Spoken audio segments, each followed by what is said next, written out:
And folks, we are going to go now with our third author in a row. We had Joe Gergen with the first track. We had In Sickness and Health, a memoir, beautiful story by Joe Satriano. And now we have Christine Filardi, who wrote a book, Home Cooking for Your Dog, who's going to do our Passion for Pet segments. And I know Joe Gergen loved dogs because I drive into Long Beach and I see Joe walking his dog on Lido Boulevard. So I know that the Gergens love dogs as well. All right, let's give it up for Christine Filardi. Yeah, Christine! Yay! Thank you so much. So tonight I am so excited to have here Alicia Ryan. So thank you for coming, Alicia. Alicia is the volunteer and events manager of Bite-A-Wee, which is the leading pet welfare organization serving metropolitan New York and Long Island for over 100 years. So that's a very long time that Bite-A-Wee has been here helping us. So Alicia, why don't we tell our listeners, really, we want to know all about Bite-A-Wee. So we're going to tell our listeners about Bite-A-Wee and, of course, the services that Bite-A-Wee provides, the all-important services. Thank you again for having me today. So I guess what Bite-A-Wee is mostly well known for is our adoption centers. So we take in homeless cats and dogs, we care for them, and ultimately we find them the adopted homes that they're looking for. So I guess our biggest goal would be finding them those homes as quickly as possible. But we also understand that pet ownership is not all about just that one day that you're adopting a dog. It's a journey, it's a whole pathway. Right. So we're here as a support system. We're here to make sure that that adoption goes really well.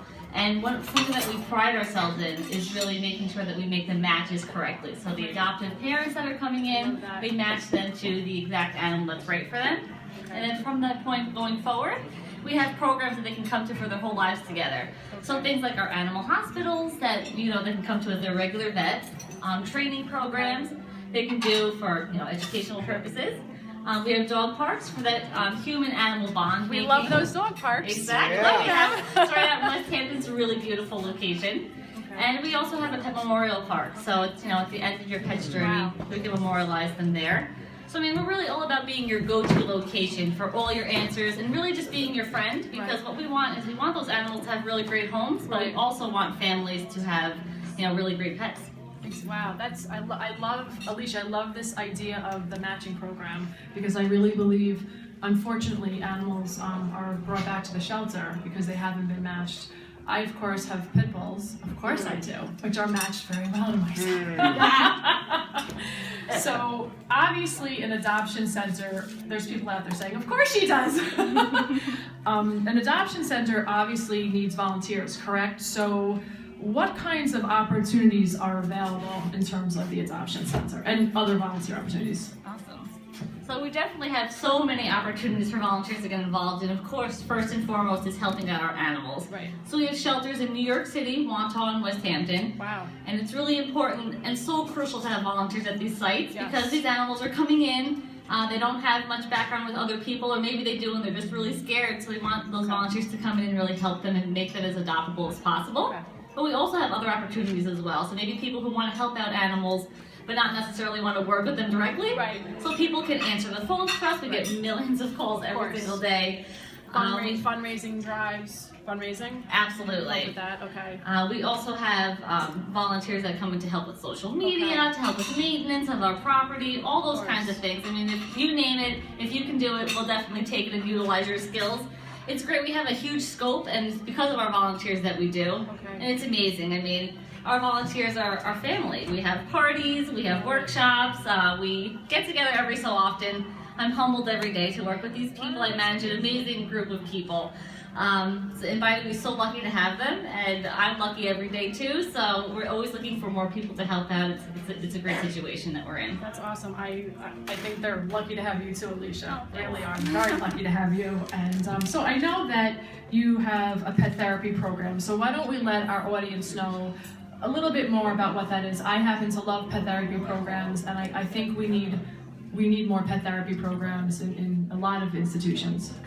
Oh, absolutely. Since 1982, Bite-A-Wee has been serving the metropolitan area of New York City, but also throughout Long Island, providing pet therapy. So what we do is, I mean, if you have a pet, you have a cat, you have a dog, you even orphan rabbit at home that has a really great temperament and loves people, we train them here at Vitawe. We will make sure that they are really suited to start visiting facilities such as hospitals, schools, nursing homes, things like that for people, you know, to really brighten their days. For the people that really need it the most. I can't make any medical claims, but what I can say is that, well, from what I've seen, there's, I mean, amazing, tremendous improvements in people's just well-being when there's a pet around. So I have volunteers telling me stories all the time of people, you know, let's say I have one case in particular that they go to this one facility and there's this one person there that's really unresponsive, normally uncommunicative. Right, okay. But when they come in, that person lights up, they're screaming the dog's name, saying, come over here, come over here. So it's like, it's amazing. It is. And we work with kids all the time too that have speech problems. Wow. But when they see a dog there, they kind of are more receptive to learning. It's non-judgment zone. Right. So they start getting better grades in school. So I mean, it's really just an amazing thing to see that in real life. You have to see it in person. It's so amazing. And that's what we're really trying to do. We're trying to just get out into the community, do better things, and help people. It's great. I love these programs. They really are very near and dear to my own heart. And finally, what would you say to anyone who's considering volunteering at Vitawe in any capacity? What would you say to them? Well, I would say, do it right now. Give me a call. This would be great. But really what I'd say is you don't understand how much your life is going to change when you start volunteering. Okay. I mean, you're saving a life, basically. These animals are coming from places where, you know, maybe they've never been around people before, or they have, and now they've been abandoned. Right. So without these volunteers, these animals would just be going on a completely different path. Exactly. And these people are coming in and helping them become more adoptable and finding homes. And each time we're successful and an animal does leave, it's always the most awesome day and the most sad day at the same time. But it never gets old to see a dog running to his new family and then that family accepting that new member. It's such an amazing thing. I actually used to volunteer. Oh, thank you. Yeah, I like I used to be a volunteer. I volunteered every single day. I'd come in, I'd walk dogs, I'd go to events and try to get people to adopt animals. And it completely changed my whole life's journey. I mean, I was on a totally different career path. I went to school for something totally different, but once I started volunteering, I realized this is my really true calling. Wow. And Vitawe has such a great mission that I've decided to come on board and really help people and dogs and cats, and it's just a great thing. That's awesome. Yeah. That's wonderful, Alicia. And a lot of great programs at Vitawe here in Montauk. Yes. And contact information, www.vitawe.org, and you have a Facebook page? We do. And what's the Facebook? Vitawe? Yes. And once again, thank you very much, Alicia. And if you have any more questions, you can contact me, your pet chef, here at the Halftime Howie Radio Show. Thanks, Alicia. Thank you so much.